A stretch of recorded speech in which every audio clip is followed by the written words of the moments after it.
ஸ்ரீஹி ஸ்ரீமதே ராமானுஜாய நமக. ஸ்ரீமதே நிகமாந்த மகாதேசிகாய நமக.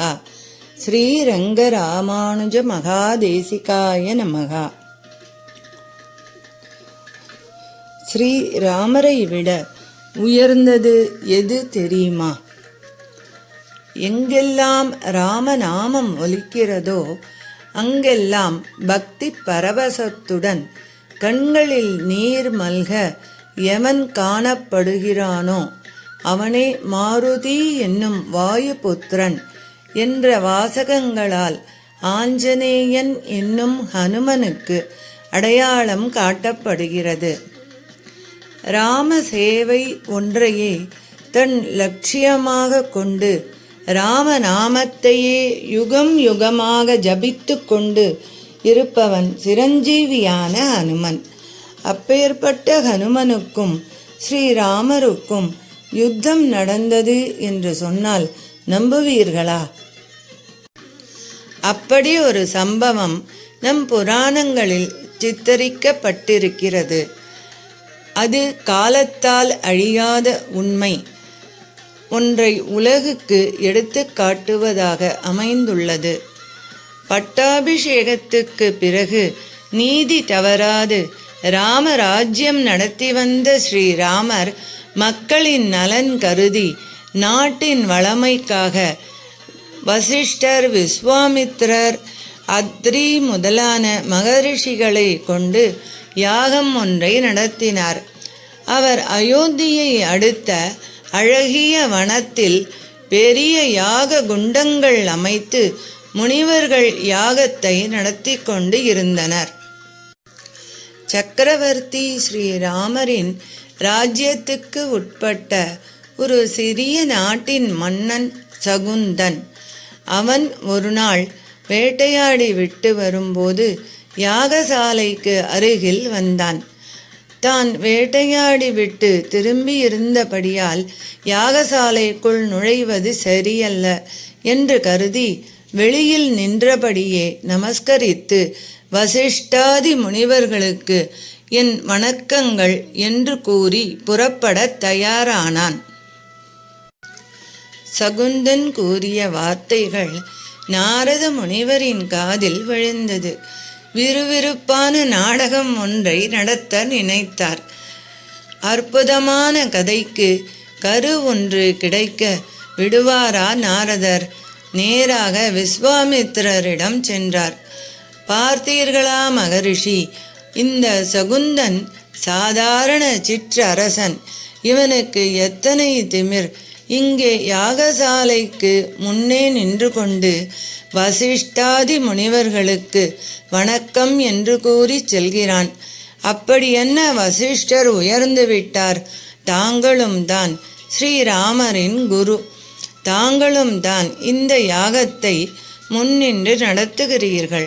தங்கள் பெயரையும் சொல்லி ஒரு நமஸ்காரம் செய்திருக்கலாம். தங்களை வேண்டும் என்றே அவமானப்படுத்த இவன் வசிஷ்டரை முதன்மைப்படுத்தி மற்றவர்களை சிறுமைப்படுத்தி அவருக்கு மட்டும் வணக்கம் செலுத்தியிருக்கிறான் என்றார் நாரதர். உடனே விஸ்வாமித்திரரின் முகம் கோபத்தால் சிவந்தது. கண்களில் தீ பறக்க அவர் சாபமிட தொடங்கும் முன் நாரதர் தடுத்து நிறுத்தினார். அந்த அற்பனுக்கு சாபமிட்டு தங்கள் தவ பலத்தை ஏன் குறைத்து கொள்ள வேண்டும்? தங்கள் சீடர் ஸ்ரீராமர். சகுந்தனோ அந்த ஸ்ரீராமரின் கீழே இருக்கிற சிற்றரசன். இவன் செய்த பிழையை ஸ்ரீராமரிடம் கூறி இவனுக்கு உரிய தண்டனையை அவரையே தரச் சொல்லுங்கள் என்றார் நாரதர். விஸ்வாமித்திரருக்கும் இது சரியெனப்பட்டது. சில நாழிகைகள் கழித்து யாகசாலைக்கு வந்த ஸ்ரீராமரிடம், உன் குருவை ஒருவன் அவமதித்தால் அவனுக்கு நீ என்ன தண்டனை தருவாய் என்று கோபத்துடன் கேட்டார்.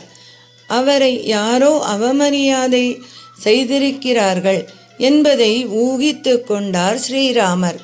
குருதேவா, தங்களை அவமதித்தவர்கள் யாராயிருந்தாலும் சரி, அவர்களுக்கு தக்க தண்டனையை தாங்களே கூறுங்கள்.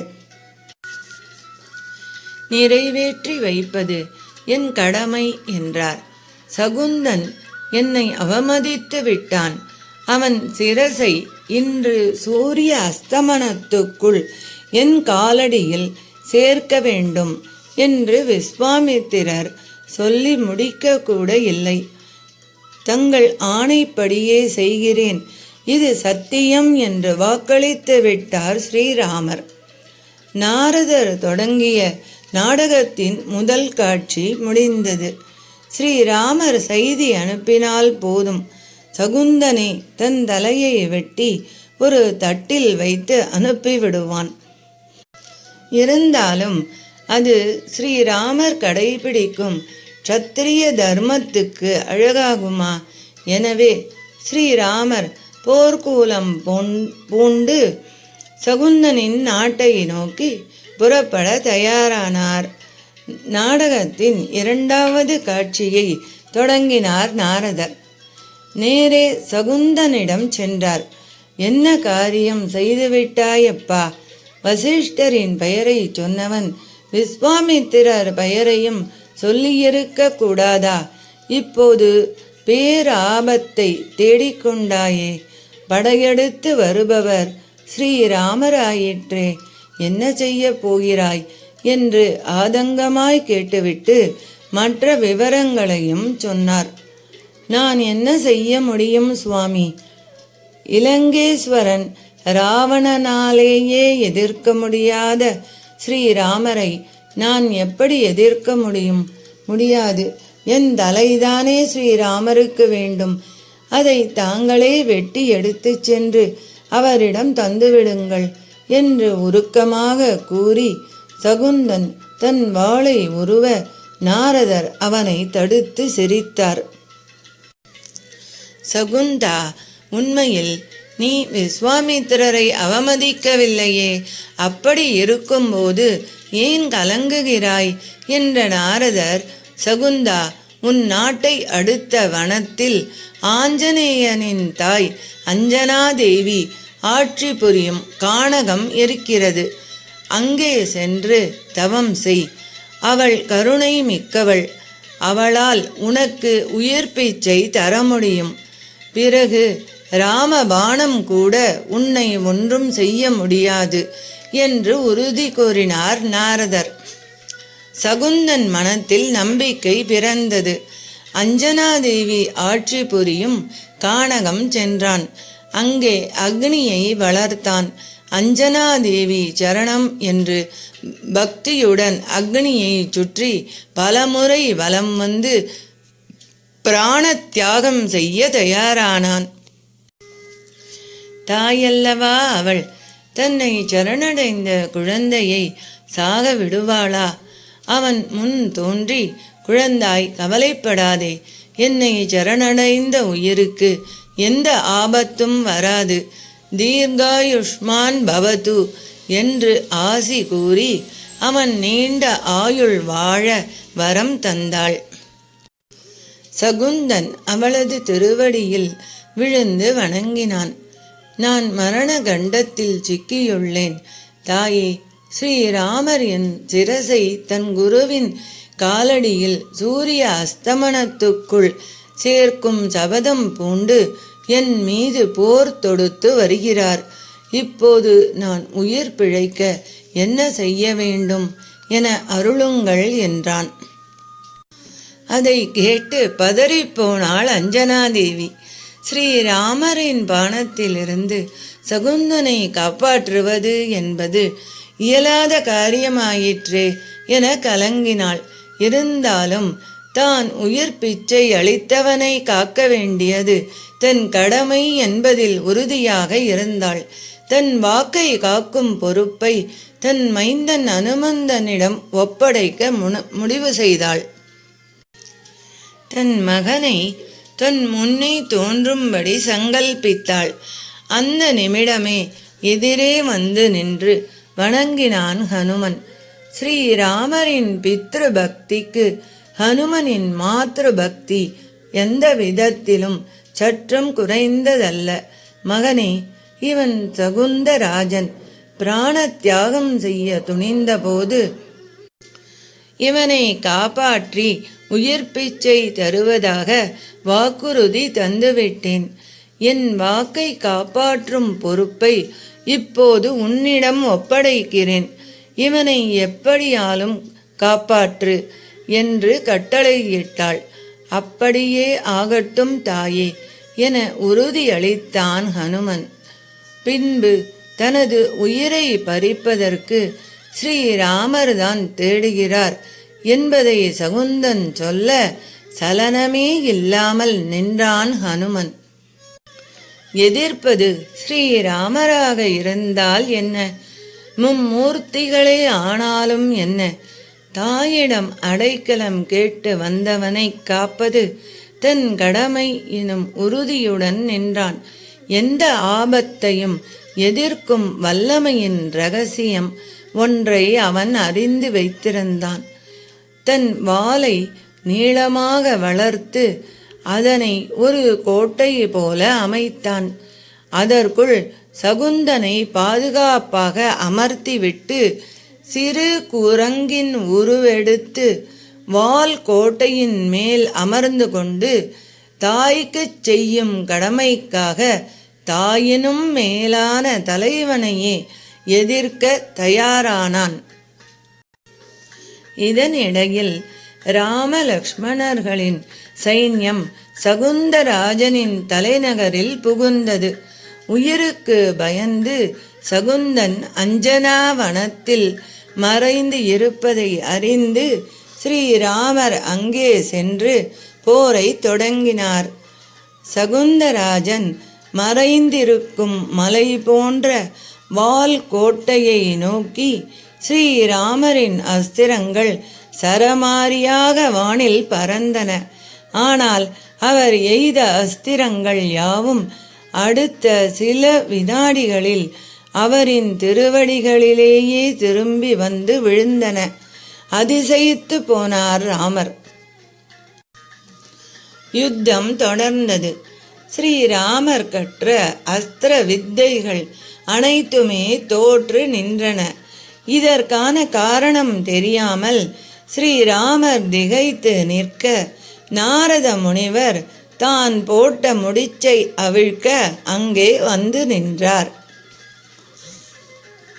ராமா, உன் அஸ்திரங்களின் சிம்மநாதமும் உனது யுத்த பேரிகையின் சப்தமும் ஒரு கணம் நிற்கட்டும். அப்போது இதன் காரணத்தை நீ அறியலாம் என்றார் சூச்சகமாக. ஒரு கணம் யுத்த பூமியில் அமைதி தோன்றியது. அப்போது எங்கிருந்தோ காற்றில் மிதந்து வந்த ராம் ராம் என்னும் ராமநாம சப்தம் கேட்டு அனைவரும் மெய் சிலிர்த்தனர். அது ஹனுமனின் குரல்தான். அவன் ஒருவனால்தான் ராமநாமத்தை அத்தனை பக்தியோடும் சக்தியோடும் ஜபிக்க முடியும் என்பது ஸ்ரீராமருக்கு தெரியும்.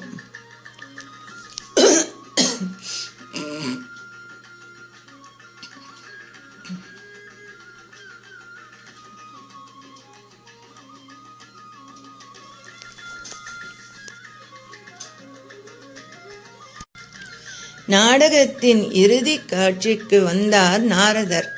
ராமா, உன் திருநாமத்தின் சக்திக்கு முன்னால் உன்னாலேயே எதுவும் செய்ய முடியாது. உன் நாமம் அத்தனை புனிதமானது, சக்தி வாய்ந்தது. உலகின் எந்த சக்தியாலும் உன் நாமத்தை எதிர்த்து நிற்க முடியாது. காலத்தால் அழியாத பெருமை வாய்ந்தது உன் நாமம். அதிலும் அதனை ஆஞ்சநேயன் ஜபிக்கிறான் என்றால் அதை வெல்ல எவராலும் முடியாது என்று கூறி நடந்ததை எல்லாம் விளக்கினார். ஹனுமன் ராமநாமம் ஜபிப்பதை நிறுத்தினால்தான் உன் அஸ்திரங்கள் இந்த எல்லையை கடக்கும்.